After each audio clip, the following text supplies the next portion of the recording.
Assalamualaikum warahmatullahi wabarakatuh. Alhamdulillahirabbil alamin. Wal aqibatu lil muttaqin wa la udwana illa 'alal zalimin. Wassalatu wassalamu ala asyrafil anbiya'i wal mursalin sayyidina wa maulana Muhammadin wa ala alihi wa ashabihi ajma'in, amma ba'du. Allahumma inna nas'aluka 'ilman nafi'a wa rizqan thayyiban wa 'amalan mutaqabbala. Ya Allah, kami mohon kepadamu ilmu yang bermanfaat, rizki yang baik, dan amal ibadah yang diterima. Amin, Allahumma amin. Ma'asyiral muslimin wal muslimat, ikhwah wal akhwat, barakallahu fikum. Alhamdulillah, segala puji bagi Allah Azza wa Jalla. Senantiasa kita haturkan syukur kita kepada Allah Azza wa Jalla, karena nikmat karunia dari Allah Azza wa Jalla kepada kita sangatlah banyak. Nikmat yang utama adalah nikmat iman dan Islam yang sampai detik ini masih kita rasakan. Kemudian tidak kalah besar pula nikmat kita diberi bimbingan Allah Azza wa Jalla untuk terus di atas ketaatan dan terus di atas jalan menuntut ilmu agama. Yang mana masyarakat muslimin di zaman sekarang ini seorang lebih urgent, lebih darurat lagi, lebih membutuhkan lagi dari ilmu ini. Karena banyak orang di zaman sekarang mengatakan macam-macam. Tokoh mereka, iya kalau benar, tapi kalau salah kita ikuti, maka bisa jadi kita tersesat dikarenakan perkataan orang-orang yang tidak bertanggung jawab tersebut. Jadi masyarakat muslimin, mari senantiasa kita semangat, terus semangat di dalam belajar agama ini, baik secara langsung seperti ini ataupun kajian-kajian online yang banyak jumlahnya, tidak terbatas. Kemudian yang kedua, masyarakat muslimin rahimani wa rahmatullah, semoga salawat dan salam tetap tercurahkan kepada junjungan kita Nabi besar Muhammad sallallahu alaihi wasallam, pada keluarga beliau tentunya, para sahabat seluruhnya, dan juga orang-orang yang meniti jalan mereka dengan baik sampai hari kiamat kelak. Ma'asyiral ikhwah wal akhwat, barakallahu fikum. Insyaallah akan kita lanjutkan di kajian rutin kita membahas kitab Al-Fiqhu Muyassar fi Dhaw'il Kitab was Sunnah. Pembahasan berikutnya akan kita bahas bab yang ke-10 dari kitab Thaharah, dan ini adalah bab terakhir dari rentetan pembahasan di kitab At-Thaharah. Kalau ini selesai, insyaallah akan kita masuk pembahasan di kitab yang baru, yaitu Kitabu As-Salah, kitab salat. Jadi akan kita belajar selanjutnya hukum-hukum seputar salat, mulai dari keutamaannya, adzan iqamatnya, waktu-waktu salat, syarat-syarat, rukun-rukun dan seterusnya yang berkaitan dengan salat kita. Tapi sebelumnya kita bahas terlebih dahulu di bab ke-10 ini, fil haidhi wan nifas, yaitu bab yang membahas tentang haid dan nifas. Dari judulnya mungkin agak, loh kok kita belajar haid sama nifas sih? Bapak-bapak, mas-mas, kok perlu belajar haid dan nifas? Emang perlu? Kalau boleh dibilang iya perlu, bahkan wajib. Baik yang sudah berkeluarga ataupun yang belum berkeluarga, mempelajari bab haid dan nifas, baik laki-laki atau perempuan, hukumnya wajib. Kalau perempuan jelas ini berkaitan dengan mereka. Tapi kalau bagi kita para laki-laki, mempelajari hukum seputar haid dan nifas ini karena akan kita butuhkan pasti. Karena ada perempuan-perempuan di sekitaran kita. Kalau enggak itu istri kita, anak perempuan kita, bibi kita, ponakan kita.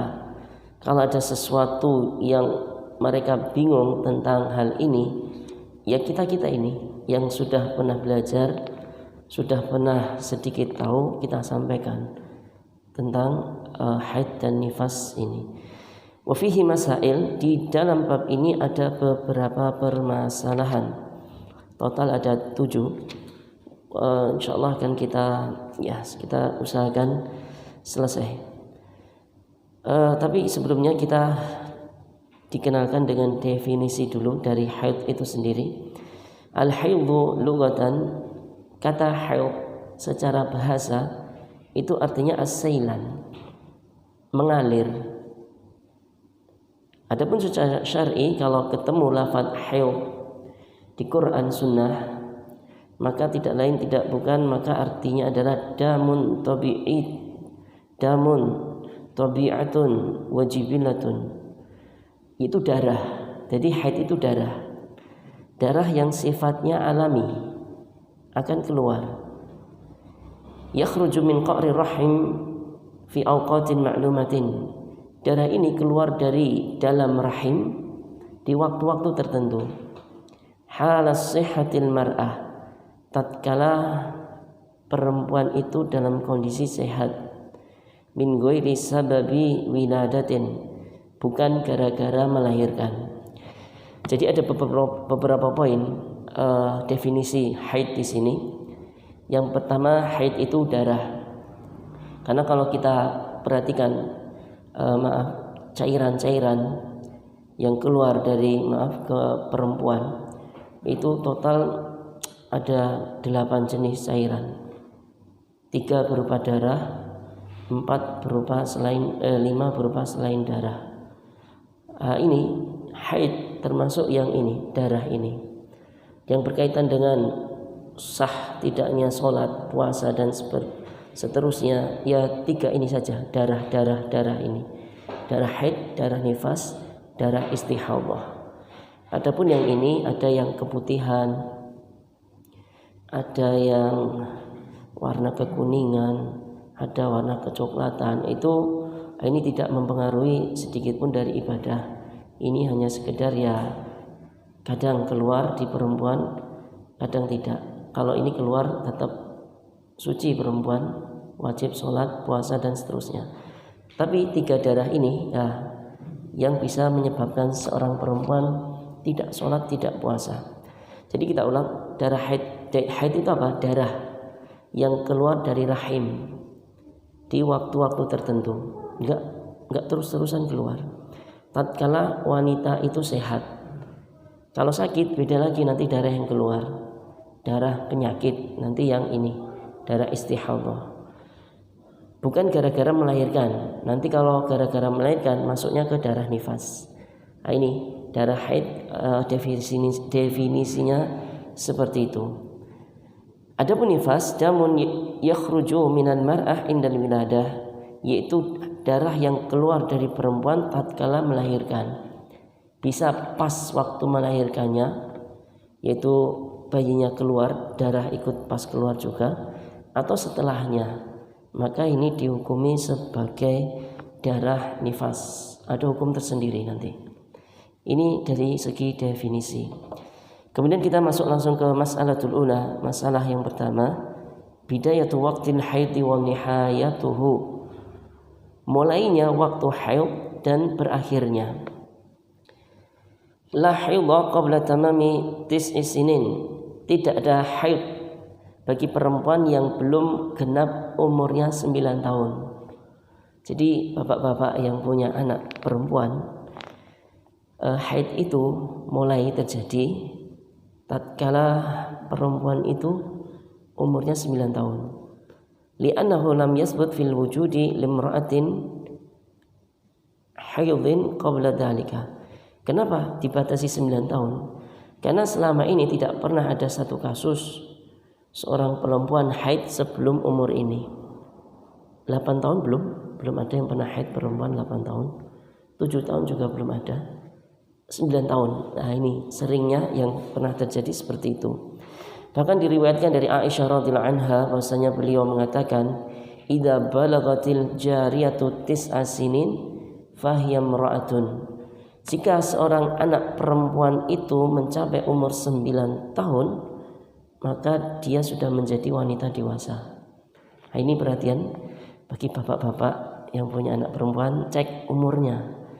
Kalau sudah 9 nanti akan sebentar lagi mengalami masa haid dewasa.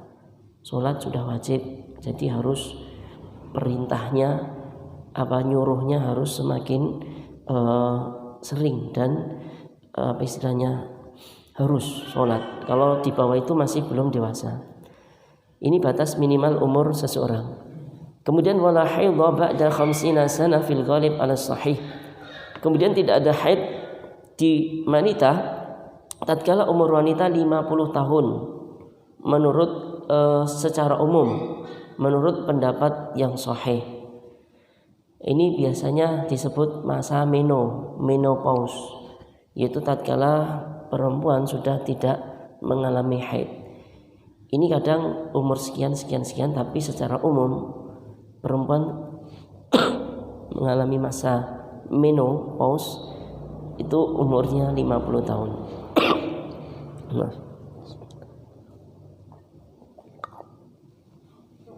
Ada yang kurang dari itu, ada yang lebih dari itu, tapi secara umum umurnya 50 tahun. Nanti ada tandanya, perempuan lebih tahu tentang hal itu. Kayak ada hawa panas itu di rahim. Dan diriwayatkan dari Aisyah radhiyallahu anha, bahasanya beliau mengatakan, "Idza balaghatil mar'atu 50 sanatan kharajat min haddil haidhi." Jika wanita mencapai umur 50 tahun, maka dia sudah keluar dari batas haid. Ini kapan seorang mulai haid? Umur 9 tahun.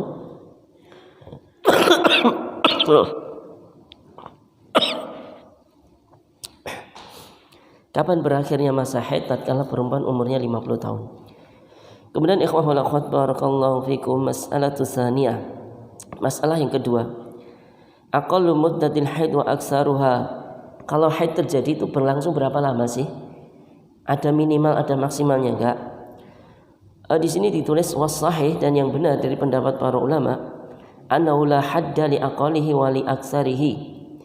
Tidak ada batas minimal haid dan batas maksimalnya. Wa inna ma yurja'u fihi ila al-'adati wal 'urf. Batas berapa berlangsungnya haid ini dikembalikan kepada rutinitas kebiasaan wanita dan juga kebiasaan orang-orang wanita di daerah tersebut. Tapi secara umum ada. Jadi yang kita ketahui batasan haid berapa lama? Gak ada batasannya. Selama darahnya keluar dihitung haid. Ciri-cirinya seperti darah haid. Tapi di sini ada pembahasan wa ghalibuhu, tapi secara umum haid itu berlangsung sittun aw sab'un, selama 6 atau 7 hari. 6 atau 7 hari. Ini secara umum. Tapi kalau misalkan kurang dari itu sudah berhenti darahnya, enggak keluar lagi, maka sudah suci. Di qaulihi sallallahu alaihi wasallam, berdasarkan sabda Nabi sallallahu alaihi wasallam li Hamnah bintu Jahash, tahayyadi fi ilmi Allahi 6 ayyam. Hitunglah haidmu fi ilmillah, di atas pengetahuan Allah, 6 ayyam, 6 hari, au sab'ata, atau 7 hari. Summa iktasili, kemudian mandilah, wasalli, dan salatlah, arba'atan wa ishrina yauman, selama 24 hari, au salasatan wa ishrina yauman, atau 23 hari. Jadi 1 bulan itu kadang 30, kadang 29. Kalau seorang haidnya 6 hari enggak sholat, perempuan ini, maka sisa harinya entah 23, 24 dia sholat. Setelah selesai mandi baru sholat. Kama yahidu nisa'u wa yatharna limiqati haidhihinna wa tuhrihinna. Sebagaimana para wanita-wanita di sekitaran kalian mengalami masa haid, kemudian mereka suci kembali di waktu-waktu yang sudah diketahui mereka. Jadi ini masyaallah ikhwah wal akhwat barakallahu fikum. Jadi haid itu enggak lama ya. Yang lama nanti ada itu nifas.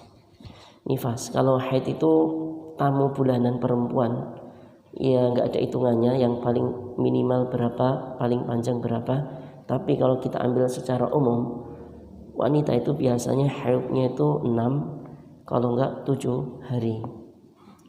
Kemudian masalah berikutnya, ma yahrumu bil haidi wan nifas. Apa yang haram dilakukan bagi perempuan yang sedang mengalami haid dan nifas. Jadi kalau ada istri kita, saudari kita atau bibi kita yang sedang haid, jangan boleh melakukan hal-hal yang kita sebutkan berikut ini. Yang pertama, al-wad'u fil farji, yaitu bersetubuh di kemaluan. Seorang perempuan yang haid dan nifas tidak boleh digauli di kemaluannya. Ini berdasarkan sabda firman Allah Ta'ala, fa'tazilun nisa'a fil mahid, jauhilah wanita-wanita tatkala mereka haid, wala taqrabuhunna, jangan kalian dekati mereka, hatta yathurna, sampai mereka suci. Ini khusus berhubungan badan suami istri, istrinya sedang haid tidak boleh melakukan di kemaluannya. Faqala Nabi, dan Nabi SAW bersabda, hina nazalat, tatkala ayat ini turun, isna'u kulla syai'in, berbuatlah kepada istri-istri kalian semau kalian, berjumbulah silahkan, illan nikah, kecuali berhubungan badan, yaitu sampai masuk ke sampai apa ya? Ya sampai berhubungan badan. Silahkan berjumpa dengan istri, silahkan, tapi jangan sampai berhubungan badan, jima, ketika sedang haid. Jadi masih boleh bebas, silahkan. Kalau dulu Nabi dan juga istri beliau Aisyah radhiyallahu anha, Aisyah menceritakan dulu ketika Aisyah haid, beliau pakai sarung di bagian bawahnya. Kemudian Nabi datang, ia bersenang-senang berjumpa dengan Nabi SAW. Jadi yang bawah enggak, ya itulah. Intinya boleh bersenang-senang dengan istri, asal jangan di kemaluannya. Ini yang pertama, tidak boleh. Yang kedua, seorang istri yang sedang haid tidak boleh ditolak, dicerai, enggak boleh. Liqauli ta'ala fatalliquhunna li'iddatihin, talaklah mereka, perempuan-perempuan itu, istri-istri itu, li'iddatihinna, tatkala sucinya mereka. Dan juga ini surat At-Talaq ayat 1 ya. Dan juga ini dikuatkan dengan sabda Nabi SAW. Beliau berkata kepada Umar bin Khattab, tatkala anaknya Umar bin Khattab yaitu Abdullah mencerai istrinya tatkala istrinya haid, Nabi mengatakan, murhu, wahai Umar, perintahkan anakmu, fal yuraji'ha, rujuk istrinya, enggak boleh dicerai tatkala istrinya sedang haid. Talaknya jatuh. Jadi talaknya jatuh 3 talakan. Talak 1, talak 2, talak 3. Saking emosinya marah, suami bilang cerai ke istrinya. Qadarullah istrinya sedang haid. Gimana solusinya? Talaknya sudah hilang 1, tinggal 2. Dia disuruh merujuk istrinya, harus dirujuk lagi. Nanti kalau misalkan setelah suci istrinya marahnya masih nggak terima, pengen cerai beneran, ucapkan lafaz cerai ketika istrinya sudah suci. Ini yang tidak boleh dilakukan tatkala perempuan sedang talak. Hikmahnya apa? Hikmahnya Islam itu tidak senang adanya perceraian. Jadi kalau mau mencerai itu harus lihat-lihat istrinya suci atau enggak. Ini sulit ini.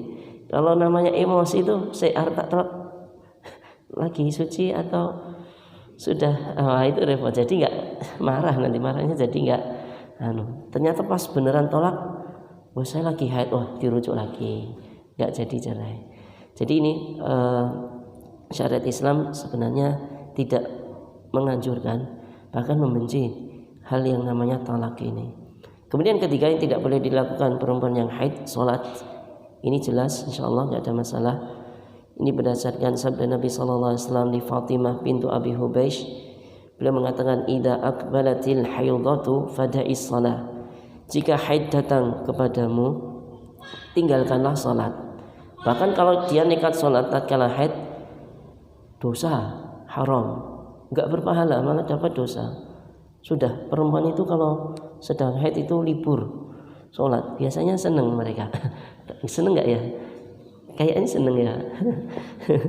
Seneng. Kalau kita laki-laki enggak ada liburnya.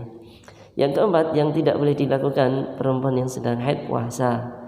Ini berdasarkan sabda Nabi sallallahu alaihi wasallam, "Alisa ihdakunna, bukankah salah satu dari kalian wahai perempuan, idza hadat, kalau dia sedang haid, lam tasum lam tusalli, tidak salat dan tidak puasa dan tidak salat." Qulna, kami para perempuan mengatakan bala, benar. Nah, ini jadi perempuan kalau sedang haid tidak sholat, tidak puasa. Ini yang keempat. Yang kelima yang tidak boleh dilakukan perempuan tatkala sedang haid dan nifas, tawaf di Ka'bah. Ini berdasarkan sabda Nabi sallallahu alaihi wasallam kepada Aisyah. Tatkala itu Aisyah sedih ya, ikut haji sama Nabi, yang lain pada bisa semua manasik haji. Aisyah qadarullah haid datang di waktu itu. Kemudian beliau, Nabi kita, ia menghibur, kalau sedang haid ini, if alima yaf'alul haju ghairu alla tatufi bil baiti hatta tadhuri, kerjakan seluruh yang dikerjakan jemaah haji, lempar jumrah, sembelih, tahallul, wukuf, silakan kerjakan semuanya manasik haji, kecuali jangan tawaf di Ka'bah sampai kamu suci. Nah, ini terhibur. Awalnya sedih nggak kemana-mana, akhirnya dikasih tahu semua dilakukan nggak apa-apa, masih sedang haid, lempar jumrah dan seterusnya, tapi jangan tawafnya nanti nunggu suci. Kemudian berikutnya yang tidak boleh dilakukan perempuan yang sedang haid yaitu membaca Al-Quran. Membaca Al-Quran. Ini merupakan pendapat mayoritas ahlul ilmi dari para sahabat dan tabi'in dan setelah mereka. Akan tetapi jika ada ihtajat ilal qiraah, kalau seorang wanita itu butuh untuk membaca Al-Quran seperti seorang perempuan yang sudah hafiz Quran, dia harus ada target setiap hari itu membaca Quran biar hafalannya tidak hilang, tidak lupa. Atau dia sedang mengajarkan anak-anak perempuan dia di sekolah-sekolah, guru-guru TPA, guru-guru PAUD, itu mengajarkan Quran ke anak-anak. Atau dia sedang membaca wirid, zikir pagi dan siang, di situ ada potongan Quran. Kalau seperti itu boleh.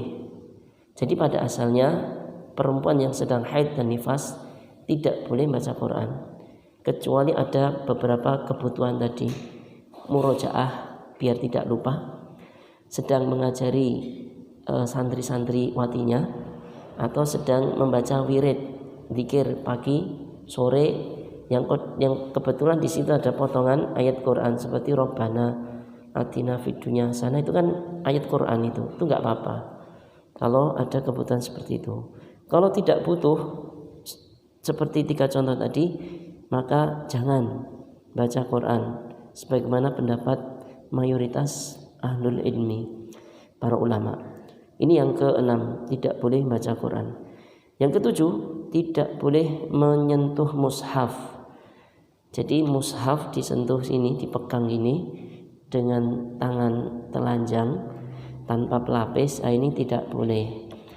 Bolehnya pakai pelapis, atau kalau pas buka gini, bukanya jangan pakai tangan gini ya, pakai cutek itu, kayu ataupun lidi ataupun seperti yang lain. Yang penting bisa untuk bolak-balik kertas itu. Kalau dia mau baca untuk murojaah atau untuk mengajarkan santriwatinya tadi. Ini berdasarkan firman Allah Ta'ala, ya la yamassuhu illal mutahharun, dan tidak boleh menyentuh Al-Quran ini kecuali orang-orang yang disucikan. Allah Ta'ala alam. Kemudian yang ke-8 yang tidak boleh dilakukan perempuan yang sedang haid adalah dukhulul masjid wal lubsu fihi, masuk ke masjid dan berdiam lama di dalam masjid. Jadi perempuan yang haid tidak boleh masuk masjid dan berdiam lama di sana. Ini berdasarkan sabda Nabi SAW, la uhillul masjida li junubin wala haidin. Aku tidak menghalalkan masjid bagi orang-orang yang junub dan perempuan yang haid. Dan perempuan yang haid tidak boleh masuk masjid, berdiam lama di sana. Ini dalilnya. Dalilnya yang lain, dahulu Nabi ketika iktikaf di dalam masjid, Aisyah sedang di rumah dan rumahnya nempel dengan masjid ya, tapi Aisyah sedang haid. Nabi minta Aisyah untuk menyisir rambutnya. Aisyah enggak masuk ke masjid, tapi Nabi mengeluarkan kepalanya dari jendela masjid itu masuk ke rumahnya Aisyah. Jadi kalau dibayangkan rumahnya Nabi Aisyah itu, ya sini tembok sini ada lubangnya gitu. Nabi sedang iktikaf di dalam masjid, Aisyah di rumah sana. Nabi pengen disisiri Aisyah, beliau tetap di masjid, kepalanya ditaruh di jendela sana gini, kemudian Aisyah nyisiri dari dalam rumahnya. Ini dalil bahwasanya perempuan yang sedang haid tidak boleh masuk masjid.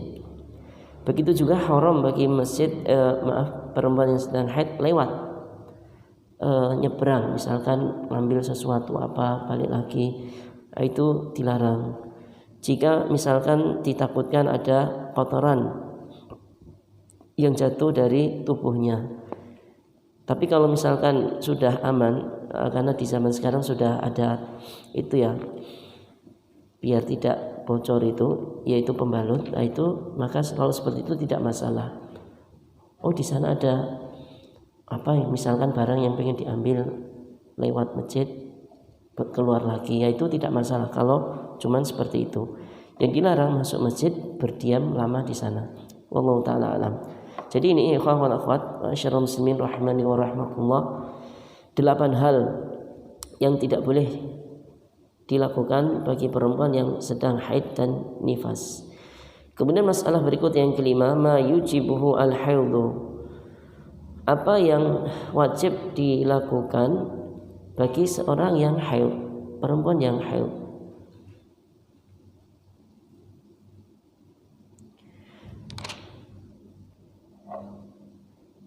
Yang pertama, seorang yang haid itu yujibuhul ghusla.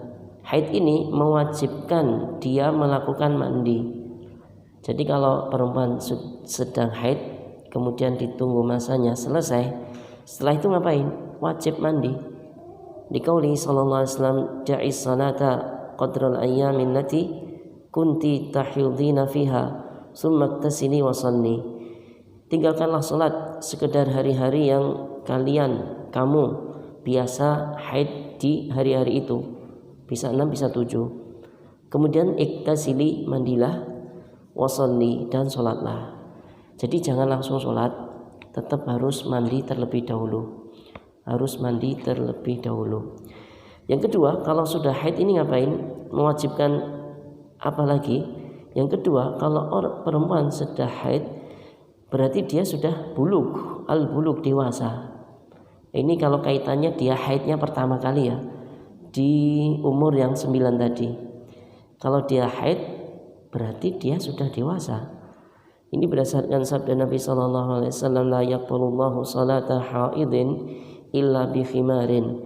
Allah tidak menerima salatnya perempuan yang sudah haid kecuali dengan kerudung, dengan penutup kepala, maksudnya dengan jilbabnya. Faqad ajab 'alaiha as-satrata bi husnil haid. Dari hadis ini Rasul mewajibkan bagi perempuan menutup kepalanya dengan disebabkan terjadinya haid yang sedang dialaminya. Ini menunjukkan bahasanya taklif, beban syariat sudah dia pikul, berarti dia sudah dewasa. Nah, itu yang ditunjukkan dari dalil ini. Jadi kalau perempuan sudah haid dewasa, kalau dewasa berarti hukum-hukum perempuan yang dewasa ada di sana. Jadi jangan anggap seperti anak kecil lagi. Jadi kalau keluar rumah kok nggak kudungan, jangan, nggak boleh. Ini sudah dewasa. Kalau masih belum dewasa nggak apa-apa. Kadang pakai, mungkin kadang enggak. Tapi ya tetap diajari. Kemudian ketiga, al-i'tidadu bihi, dengan haid ini mewajibkan seorang bisa menghitung iddah setelah perceraian dia. Jadi haid ini jadi patokan untuk menghitung masa iddah, masa menunggu tatkala seorang perempuan sudah dicerai oleh suaminya. Jadi dengan berakhirnya 3 kali haid, maka seorang perempuan yang sudah ditalak cerai suaminya, maka dia sudah selesai masa iddahnya.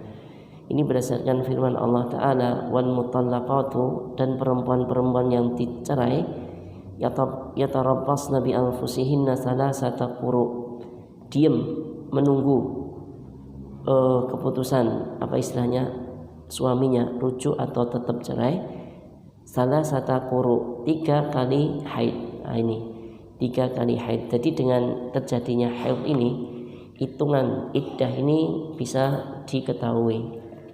3 kali haid biasanya ya 3 bulan berarti.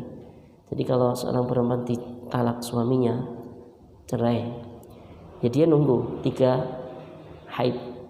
3 kali haid sudah terlewati, maka dia sudah pisah, sudah tidak punya hubungan suami istri lagi. Dia nanti kalau misalkan mau nikah lagi boleh, perempuan ini kalau mau ada yang melamar lagi dipersilahkan. Tapi kalau sebelum 3 kali haid ini belum selesai, masih masa iddah menunggu, ini masih hubungannya suami istri masih. Bisa jadi nanti suaminya datang lagi, yuk balikan. Nah, itu rujuk namanya. Rujuk, nggak perlu ngapa-ngapain, ya langsung dibawa ke rumah saja. Tapi kalau sudah selesai masa iddahnya 3 kali haid, ini sudah bukan suami istri.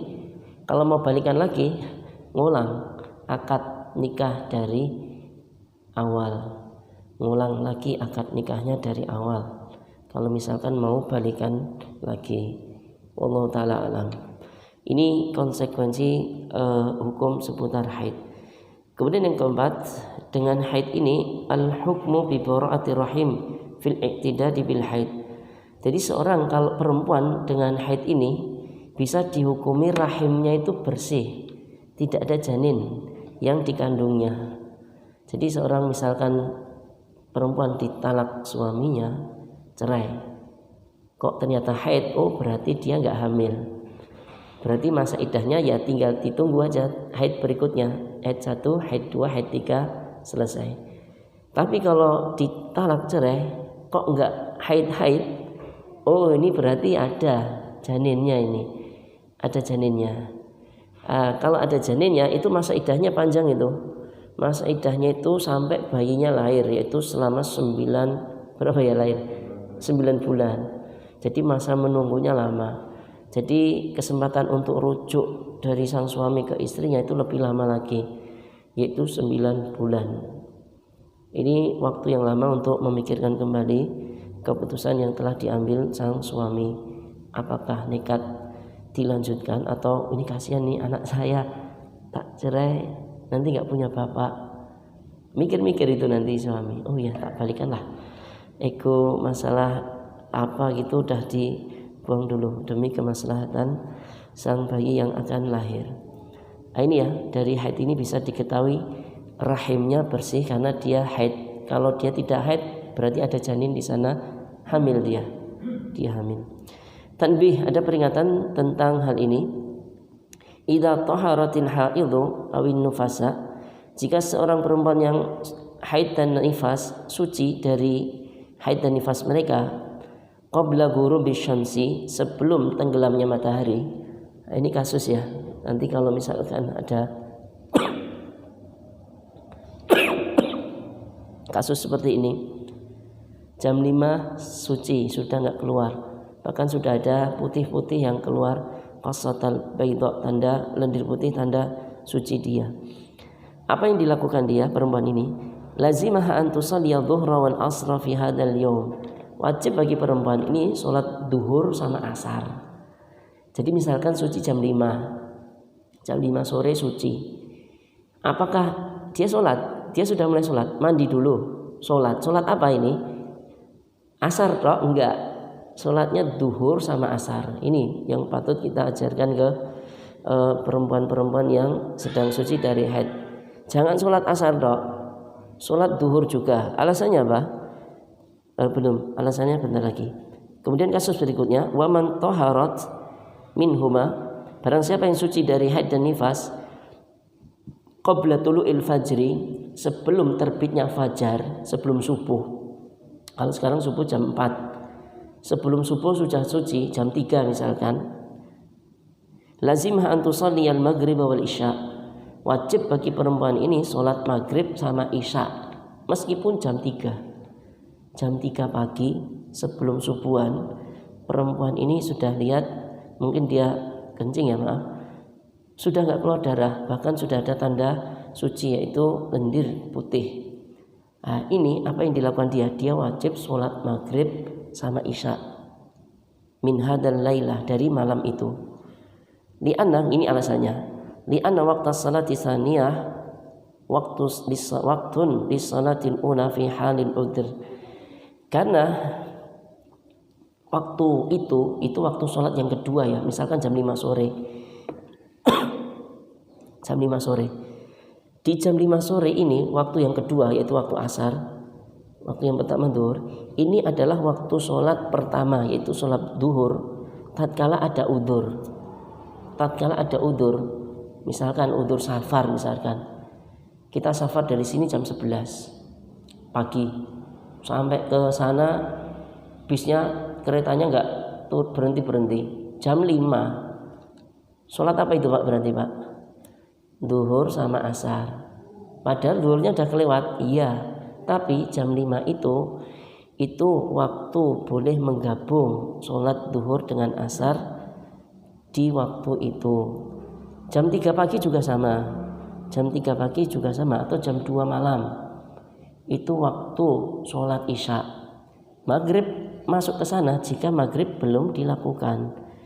Wabihi qala jumhur, pendapat ini dikatakan oleh jumhur, mayoritas para ulama dari mazhab Maliki, Syafi'i dan juga Ahmad, mazhab Hambali.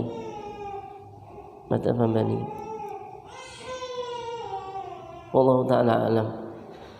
Jadi ini ya, ma'asyiral ikhwah wal akhwat, barakallahu fikum. Jadi kalau perempuan sudah selesai dari haid dan nifasnya, mandi, sholat. Kalau dia jam 1 siang, ya cukup sholat duhur saja. Sholat subuh enggak ya?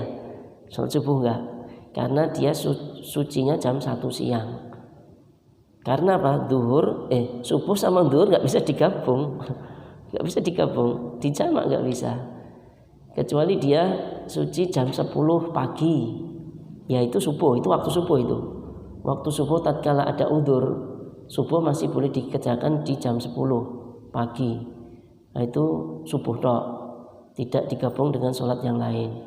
Tapi kalau kasusnya jam 5 sore, ya ini duhur sama asar.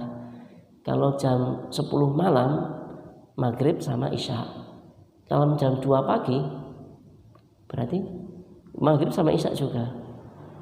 Ya sudah seperti itu, menurut pendapat mayoritas jumhur ulama. Wallahu ta'ala alam. Kemudian ikhwal akhwat barakallahu fikum, kemudian pembahasan berikutnya tentang nifas. Aqallu nifas wa aksaruha. Minimal nifas itu berapa hari dan maksimalnya paling banyak itu berapa? Ditulis di sini, la hadda li aqalli nifas. Tidak ada batasan minimal nifas itu berapa hari, enggak ada. Li'annahu lam yarid fihi tahdid, karena tidak ada satu nas pun yang membatasi hal itu. Maka dikembalikan ilal wujud, fakta yang ada. Darahnya masih keluar atau enggak? Itu dikembalikan ke situ. wa qad wajada qalilan wa katsiran. Terkadang perempuan yang sudah melahirkan itu nifasnya itu ada yang cepat, ada yang panjang. Angin cepat, angin panjang. Jadi nggak ada batasan minimal maksimalnya. Kalau ada darah keluar nifas. Kalau sudah nggak ada ya sudah nggak nifas, selesai. Tapi dari pengalaman dari dulu sampai sekarang maksimalnya nifas perempuan 40 hari. Maksimalnya nifas perempuan 40 hari. Kalau orang dari nifasnya selesai. Tapi kalau melebihi 40 hari sudah nifas sudah nggak dianggap nifas lagi. Kalau darah masih keluar di atas 40 hari maka sudah tidak dianggap nifas lagi. Karena nifas yang paling panjang 40 hari saja. Ini perkataan Tirmidzi.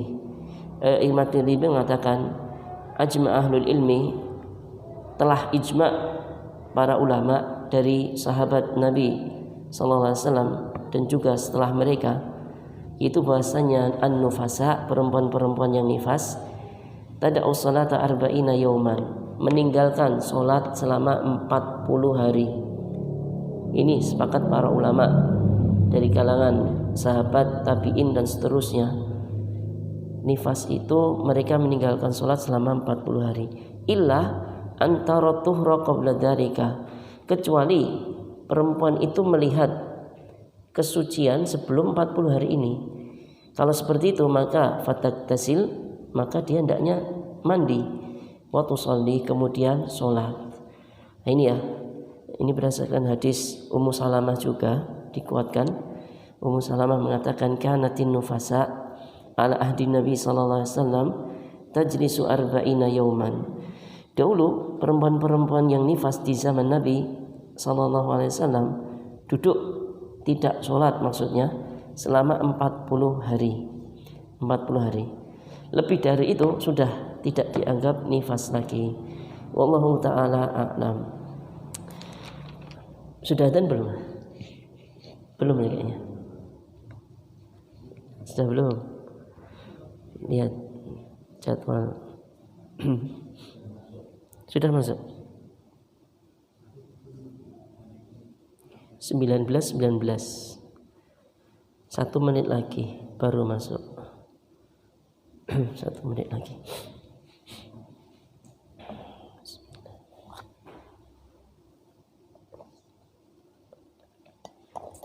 Nah, ini masih ada satu permasalahan lagi. Cuman panjang pembahasannya, masih agak panjang.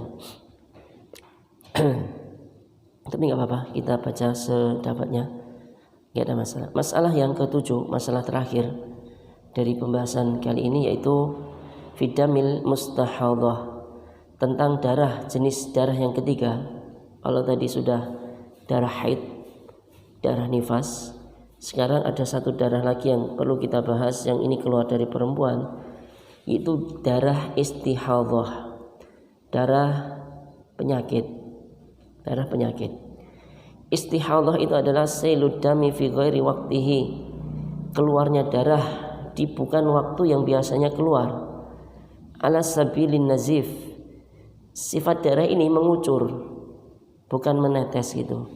Min irqin yusammal adil, dari pembuluh darah yang dinamai pembuluh darah urat adil namanya, wallahu alam bagian sebelah mana, tapi yang pasti dia bukan seperti haid di rahim, bukan, dia bukan keluar dari rahim, tapi dia dari pembuluh darah yang namanya adil, ya di dekat-dekat rahim sana, di dekat-dekat rahim sana.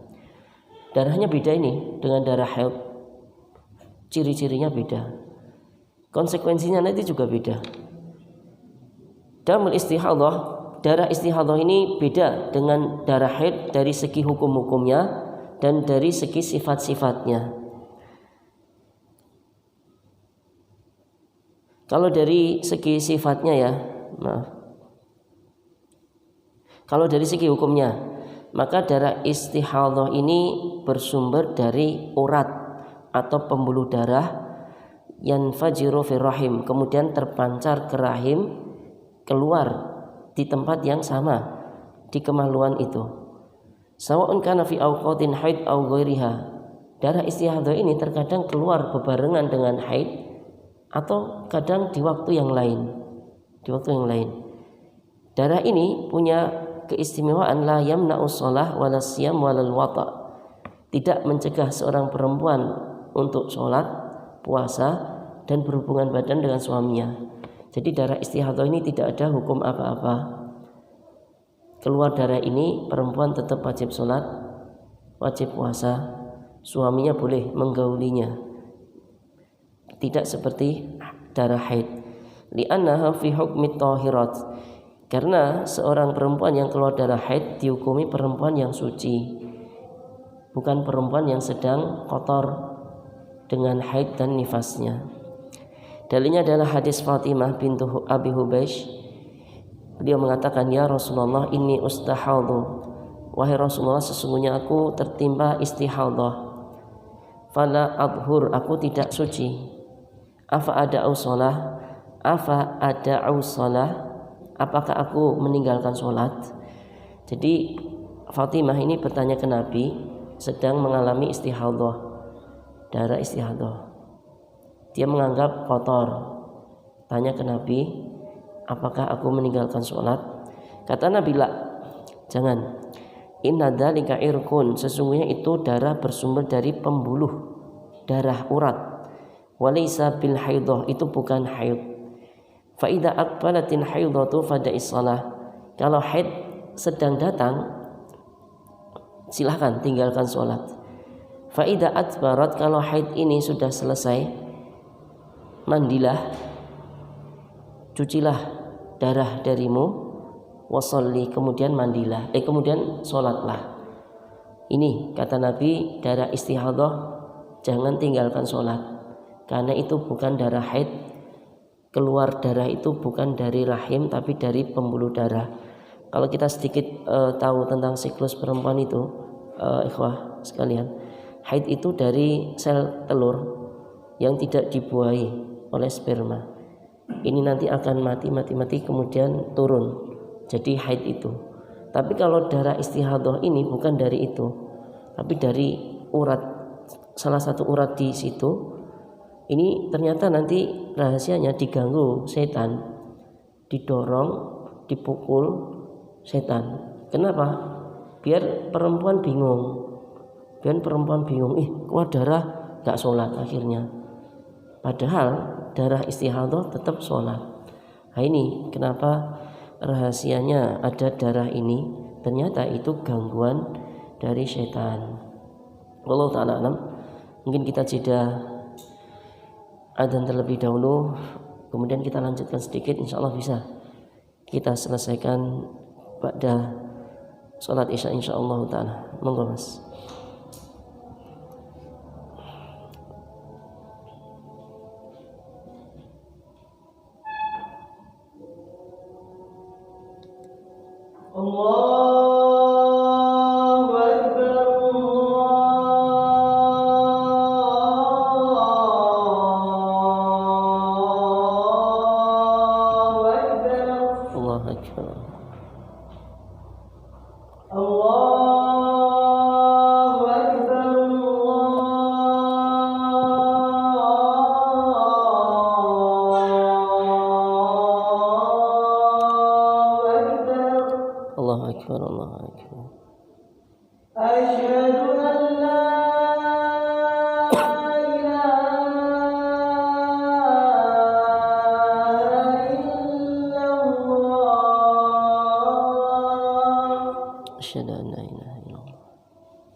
أشهد أن لا إله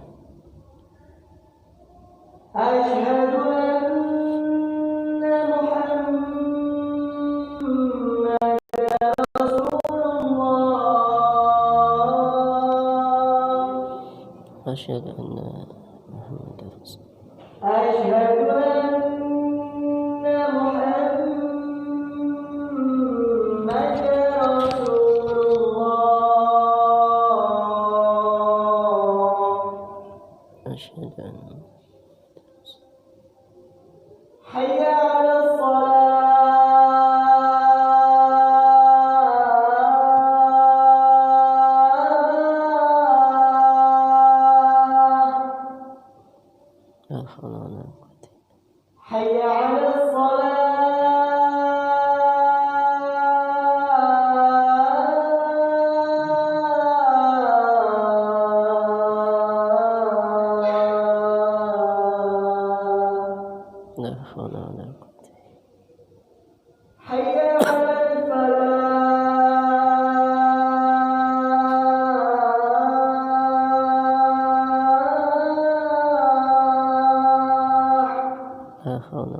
ilaha illallah Muhammadur Rasulullah sallallahu alaihi wasallam Muhammad silatan fumat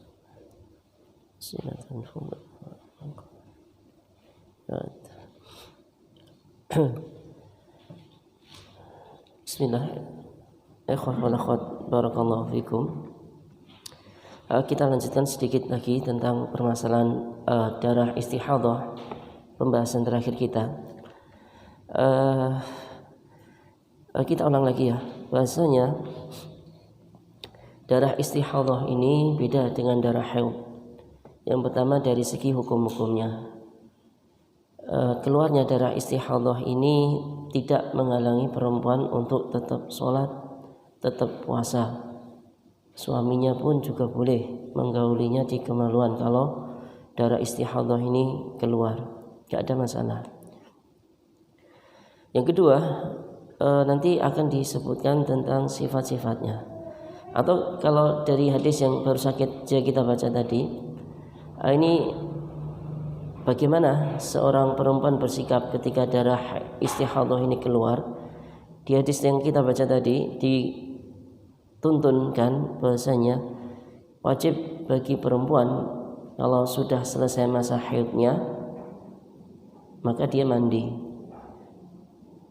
Kemudian kalau misalkan masih keluar darah istihadhah, maka lap, bersihkan darah itu dari kemaluannya. Jadi sudah selesai mandi karena haidnya sudah selesai 7 hari biasanya. Kemudian dia mandi.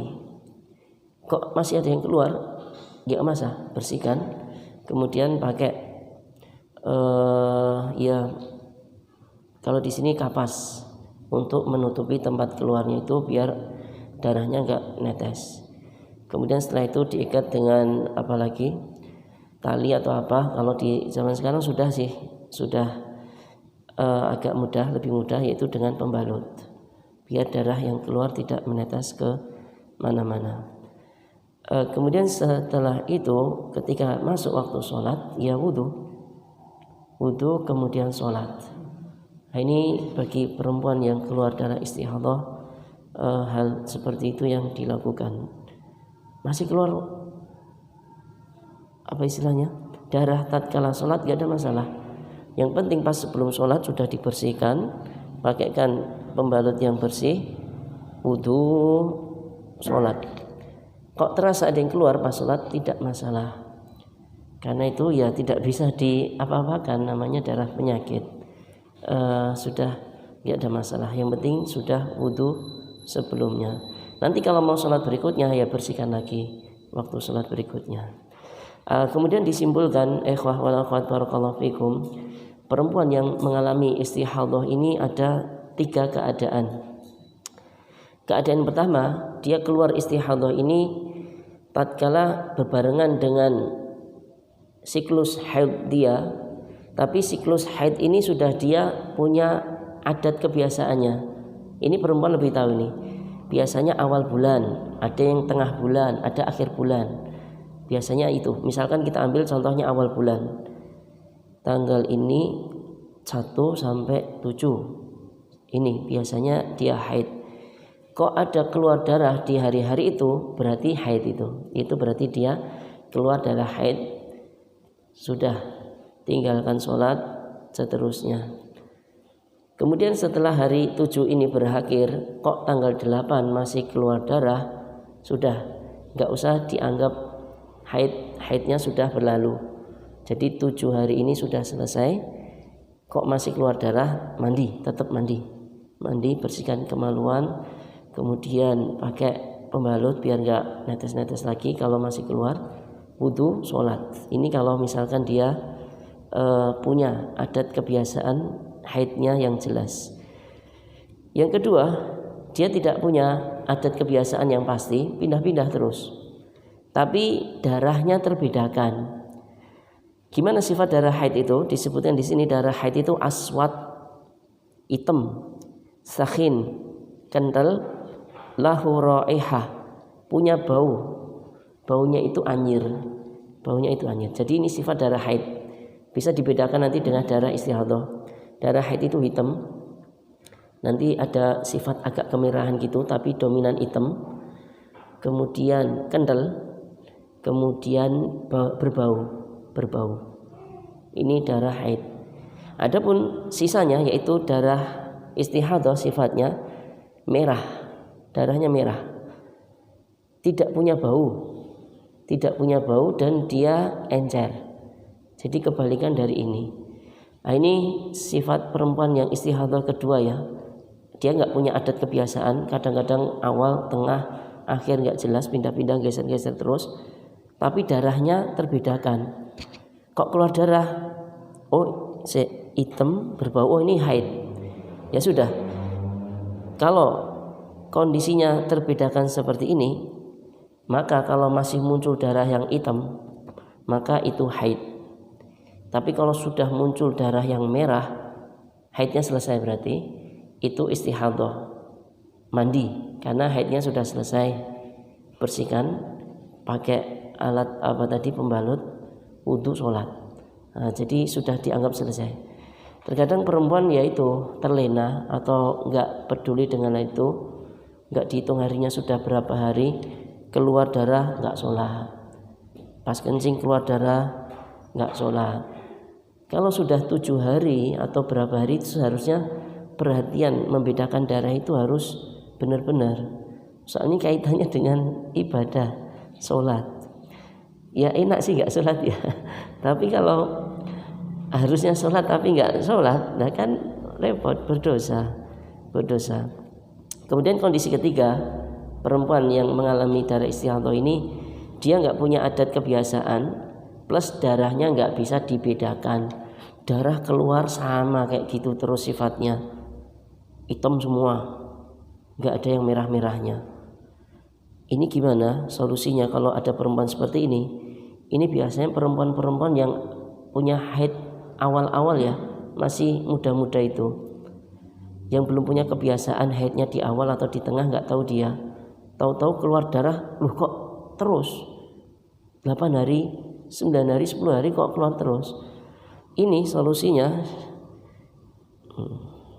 fahadihi tajlisu ghalibal haidi sittan aw sab'an. Maka kalau kondisinya seperti ini, tetap dia duduk alias tidak sholat, anggap itu haid 6 atau 7 hari. Sebagaimana ini adat mayoritas perempuan di sekitaran dia. Jadi mayoritas 6 atau 7. Kalau dia bingung, udah ambil 6 atau 7. Setelah itu, maka anggap itu istihadah. Itu solusi, itu yang harus dilakukan bagi perempuan yang seperti ini. Meskipun yang keluar setelah itu kok hitam juga atau bagaimana, nyampur, nggak terbedakan antara merah dengan hitam, masih bingung, nggak jelas, 6, 7 sudah nggak sholat. Hari ke-8 mandi, sholat, udah gitu saja. Meskipun masih keluar darahnya, itu sudah teranggap istihadah. Ini berdasarkan sabda Nabi SAW kepada Hamnah bintu Jahash. Beliau mengatakan, innama hiya raqdatun minasyaitan. Sesungguhnya darah itu sebab dari goncangan, akibat dari syaitan. Fatahidi sittata ayyam aw sab'ata ayyam. Maka anggaplah engkau haid itu 6 atau 7 hari. Summa tasini, kemudian mandilah.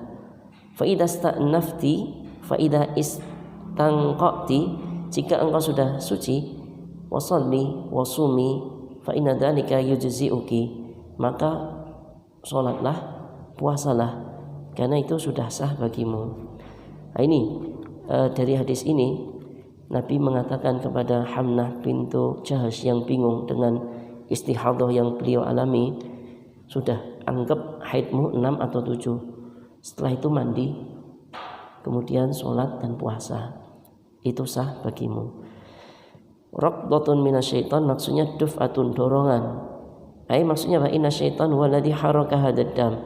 Sesungguhnya syaitanlah yang menggerakkan darah ini. Jadi darahnya istihadah keluar dari perempuan, darah penyakit itu tidak lain tidak bukan adalah dari ulah syaitan. Sampai segitunya syaitan bikin bingung, manusia dengan ibadahnya, dikeluarkan darah istihadah ini dari kemaluan perempuan. Wallahu ta'ala a'lam. Mungkin ini dengan ini selesai pembahasan kitab Thaharah kita. Insyaallah pekan depan akan kita mulai pembahasan baru di kitab yang baru, yaitu Kitabu As-Shalah, kitab yang membahas tentang pernak-pernik seputar sholat, definisinya, keutamaannya, wajibnya sholat 5 waktu, dan juga hukum-hukum yang lain. Wallahu ta'ala alam, insyaallah akan kita bahas di pertemuan yang akan datang. Mungkin sebelum kita akhiri, kalau ada 1-2 pertanyaan, dipersilahkan, monggo. Tentang masalah haid dan nifas.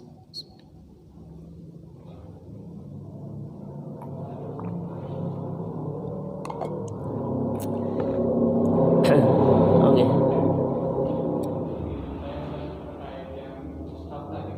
Yang mushaf, menyentuh mushaf, ya. Oh, mushaf. Mushaf yang dilarang perempuan haid nifas itu menyentuh, atau seorang yang junub dilarang menyentuh mushaf juga, atau seorang yang belum punya wudu dilarang menyentuh juga menurut pendapat yang sahih, yaitu ya mushaf sebagaimana pas kita beli mushaf itu apa adanya seperti ini, dari sampul luarnya. Mushaf yang isinya Quran tok, ayat Quran, itu namanya mushaf, dihukumi mushaf itu, yang ada hukum tidak boleh menyentuhnya tanpa ada wudu. Adapun kalau mushaf ini sudah ada lapisannya, antum beli mushaf disampuli biar awet, biar bagus. Pegang itu meskipun nggak punya wudu nggak apa-apa, karena menyentuh mushaf ada pelapisnya. Yang dilarang itu menyentuh mushaf langsung seperti ini. Adapun HP, meskipun ada Al-Quran di sana, ini bukan mushaf, ini nggak dihukumi mushaf. Ya ini HP saja, disentuh nggak apa-apa, meskipun tidak punya wudu, meskipun sedang haid, sedang nifas, buka aplikasi Quran di sini tidak masalah. Kemudian yang tidak termasuk mushaf juga Quran terjemahan, itu bukan mushaf itu silahkan sentuh tanpa wudu, tidak masalah, itu bukan mushaf. Itu para ulama memasukkan Al-Quran terjemahan ke dalam kitab tafsir. Ini juga ada ini potongan-potongan Quran di sini ada, tapi sedikit, banyak perkataan selain Quran. Jadi ini bukan mushaf, Wallahu ta'ala a'lam. Itu ya, sudah ini. Wallahu ta'ala a'lam. Mungkin cukup ya. Nah, insyaallah ini dulu yang bisa kita sampaikan pada kesempatan kali ini. Semoga bermanfaat. Ya meskipun kita laki-laki ya, tapi masya Allah Imam Ahmad bin Hanbal, pencetus mazhab Hambali, beliau mengatakan ilmu tentang haid ini ilmu paling sulit. Beliau mengatakan makastu fil haidhi atasana. Aku diem fokus membahas haid ini dari awal sampai akhir, sampai aku paham dan jelas, itu selama 9 tahun. 9 tahun, karena pernak-pernik haid ini enggak sesederhana yang kita sampaikan tadi. Itu global, yang kita sampaikan tadi ini global. Kalau mau terjun ke lapangan, wah banyak itu. Kadang haidnya sehari berhenti, nanti hari berikutnya keluar lagi. Wah itu gimana hukumnya? Kemudian wah macam-macam. Pembahasan tentang hukum seputar darah perempuan yang namanya haid itu perinciannya panjang. Imam Ahmad saja membahas masalah itu selama 9 tahun. Kita berapa menit? Kita cuma 45 menit. Jadi dapat sedikit saja, tapi enggak ada masalah. Nanti kalau ada permasalahan yang ditemui seputar haid ini, bisa nanti ditanyakan, kita cari solusinya. Wallahu ta'ala alam. Kita tutup dengan doa kafaratul majlis. Subhanakallahumma wa bihamdika asyhadu an la ilaha illa anta astaghfiruka wa atubu ilaik. Assalamualaikum warahmatullahi wabarakatuh.